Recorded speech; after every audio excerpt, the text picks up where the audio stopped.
लावारिस, कुरंगी और भुट्टाई कॉलोनी में कोई भी इदारा काम करने को तैयार नहीं। गैर कानूनी रिक्शा स्टैंड, पथारा माफिया, सड़कों और गलियों में चलते हुए ठेलों ने इलाका मकीनों का जीना हराम कर रखा है। औरतों और बच्चों का गुजरना भी मुमकिन नहीं।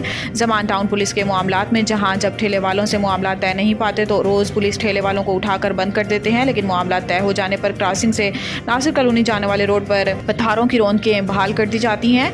डी ऑफिस के अमले की मिली भगत के बगैर ये मुमकिन नहीं। जहां उनसे KMC, Korangi industries area police, Zaman town police और चौकियां फैजियाब होती हैं। हमारी हुकाम बाला से दरखास्त है कि माफिया से ब्लैकमेल होने के डर से इदारे किसी भी किस्म की कानूनी कार्रवाई से गुरेजा हैं, इनको कानूनी शिकंजे में लिया जाए।